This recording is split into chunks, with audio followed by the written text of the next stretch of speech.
up? It's the Chinchilla notebook today, and today's video I decided to do it on how to keep your chinchilla cool for the summer.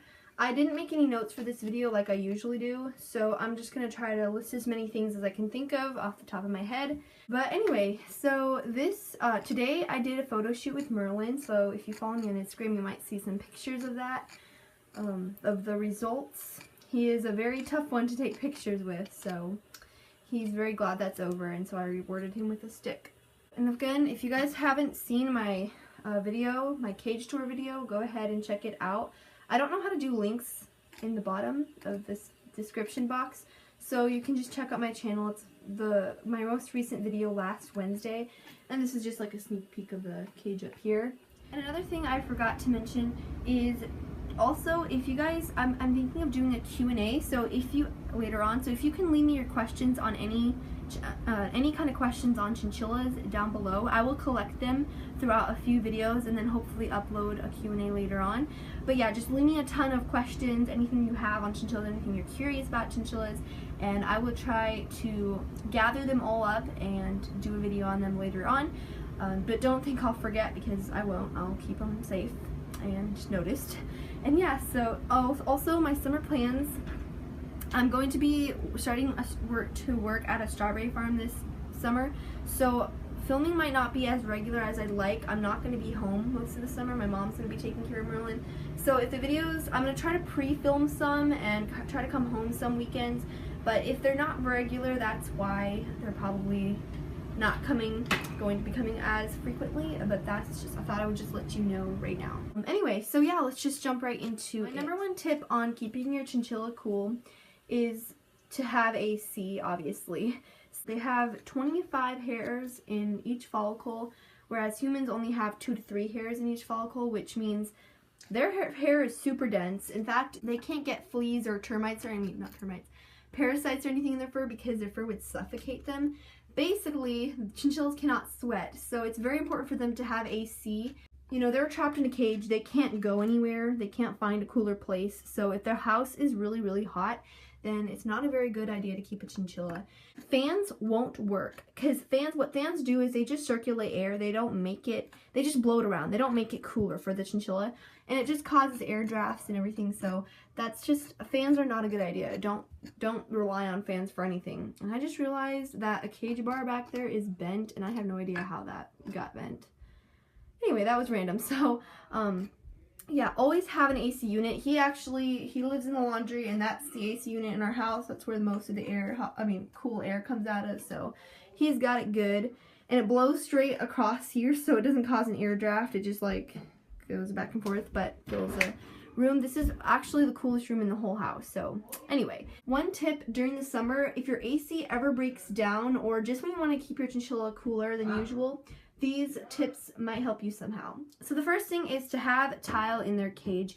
And I actually used to have a normal pan here like this down here, but I moved it out and I just put in tile. I put these big slabs of tile down here, and I actually like this better because I did this last summer and I've kept it all year round. I expected just to do it for the summer and then switch back to fleece, but not only does it make cleaning easier, but it's really cool down here, so he can just come and lay down. So you can actually get tile from your hardwood store. You can just go buy the slabs that are a few cents, and you can actually get there's a large variety at like Home Depot or Lowe's, where you can get many types of patterns and colors and all that.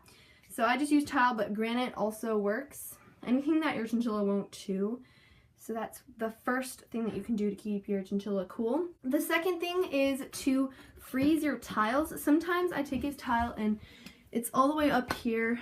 This tile, it's a bit smaller. And what I'll do is I'll stick it in the freezer for a few hours, and then I'll put it in his cage, and he can just go as close or as far from it as he wants to. And that's another good option to make your tiles even colder and last even longer, is to fill mason jars up with water halfway, put them in the freezer, and then put them in their cage. You can either cover them with a thin layer of fleece or just put them in like that. I have never had to do that because it's never gotten hot enough for him where I had to go to that extreme, but just in case, you can always just put that in the freezer and have it for him, for your chinchilla, if the need arises. Another thing always, obviously, is to keep their water bottle filled up with cold water. In the summer when it's really hot, I like to fill it up every single morning with cold water for him because it does make a difference when water tastes fresh and just is colder. So that is one big thing. I actually even used to keep a water bottle in the fridge just for him, a different water bottle, and then I would fill this one up with it because that makes water a ton more colder than it usually would be. But that is always an option. I love doing that during the summer, and he likes that too. The next thing I can think of keeping your chinchilla cooler is to give him a ceramic hut. There are many at the pet store that, you know, are pretty good for chinchillas that they can fit into. But you can honestly just buy one for just a random ceramic dish or something for them to sit in. He actually prefers to lay down in his wheel or on top of his wheel, so his fur press is against the bars up here and his stomach is over here. But ceramic dishes work great, and they can just hide out in them, and you can even buy designated chinchilla ceramic huts, or, you know, just randomly. Another thing I do for my chinchilla, Merlin here, is I get these treats and I put them in the freezer. I make these homemade treats and put them in the freezer, and then I give it to him, so they're like a nice cold treat, and he loves those. And so yeah, that is pretty much all I can think of as far as tips to keep them cool. I like to do some of these with the AC on, and if the AC ever breaks or doesn't go on for some reason, that's another thing. These are just a few things you can do to help your chinchilla out. If you ever stumble into the chinchilla room and you see that your chinchilla is breathing hard, laying on their side, or just acting weird, then it's probably because they're having a heat stroke. So immediately take them to the vet or cool them down. But just remember, never put your chinchilla in water. I don't know if anyone would ever do that, but don't, because water is very bad for chinchillas. It can cause fungus in their fur because they cannot dry out properly. So yeah, just those are a few tips that you guys can do. But remember, always have an AC unit. Never think of getting a chinchilla or keeping your chinchilla if you don't have an AC unit. That is just asking for trouble. So yeah, that's pretty much it. Merlin has come down to say goodbye. And yeah, have a nice week.